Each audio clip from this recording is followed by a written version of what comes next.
media pembelajaran. Apa sih evaluasi media pembelajaran itu? Jadi, evaluasi media pembelajaran adalah suatu proses atau tahapan komunikasi dalam kegiatan belajar, baik secara visual maupun audiovisual. Maka dari itu, adanya evaluasi media pembelajaran adalah sebagai bentuk peningkatan dalam pembelajaran, efektivitas, dan ketertarikan peserta didik. Tujuan evaluasi media pembelajaran.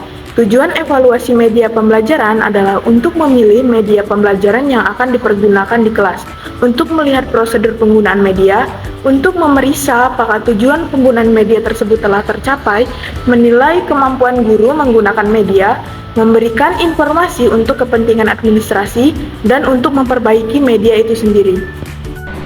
Fungsi media pembelajaran. Nah, menurut Wina Sanjaya, ada 5 fungsi media pembelajaran. Yang pertama yaitu fungsi komunikatif. Nah, fungsi komunikatif ini maksudnya adalah fungsi komunikatif akan memudahkan peserta didik dan juga pendidik dalam menyampaikan materi. Kemudian yang kedua yaitu fungsi motivasi. Nah, fungsi motivasi ini akan membuat peserta didik lebih bersemangat dalam mengikuti proses pembelajaran. Yang ketiga yaitu fungsi kebermaknaan. Nah, dalam fungsi ini sebagai peningkatan bahwa siswa ini mendapatkan pembelajaran tidak hanya dari guru saja tapi melalui informasi yang lain. Kemudian yang keempat yaitu fungsi penyamaan persepsi, di mana fungsi ini akan menyamakan setiap pandangan peserta didik mengenai informasi yang mereka dapatkan. Kemudian yang kelima yaitu fungsi individual. Nah, dengan ini setiap siswa ini memiliki latar belakang yang berbeda, dari mulai pengalaman, kemudian juga gaya belajar, dan juga kemampuan. Maka dari itu, media pembelajaran ini dapat membantu dan melayani peserta didik dalam gaya belajar utamanya. Materi selanjutnya yaitu adalah prinsip-prinsip evaluasi media pembelajaran. Adapun prinsip-prinsip evaluasi media pembelajaran. Yang pertama, dalam pelaksanaan evaluasi media pembelajaran perlu diamati apakah media pembelajaran yang dipakai tersebut dapat mendorong terjadinya komunikasi yang aktif dan efektif. Kemudian, yang kedua, aspek yang paling utama yaitu ketepatan dan kebenaran. Dalam media pembelajaran, materi yang digunakan atau disampaikan sebagus dan semenarik mungkin media pembelajaran dikemas.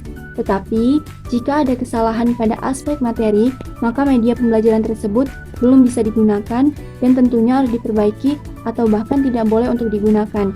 Kemudian, yang ketiga, perlu adanya pertimbangan praktis, karena media pembelajaran yang akan digunakan harus memenuhi kriteria, yaitu tingkat kemudahan dalam penempatan dan perbaikannya. Kemudian yang keempat, diperlukan adanya faktor manusia. Dalam hal ini, diharuskan sesuai dengan karakteristik dan kebutuhan para peserta didik.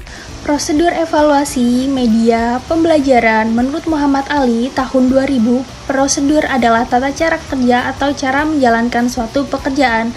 Lalu menurut Ismail Masya tahun 1994, ia menyatakan bahwa prosedur adalah suatu rangkaian tugas-tugas yang saling berhubungan yang merupakan urutan-urutan menurut waktu dan tata cara tertentu untuk melaksanakan suatu pekerjaan yang dilaksanakan berulang-ulang. Jadi, prosedur evaluasi media pembelajaran adalah suatu proses yang dilakukan terhadap media pembelajaran berdasarkan tahapan-tahapan yang telah ditentukan. Dilaksanakannya evaluasi media pembelajaran yang bertujuan untuk mengetahui media yang digunakan pada saat proses pembelajaran sudah mencapai tujuan yang diharapkan, sehingga pembelajaran berlangsung dengan efektif dan efisien. Dengan demikian, evaluasi dilakukan dengan cara sistematis melalui tahapan-tahapan yang telah ditentukan.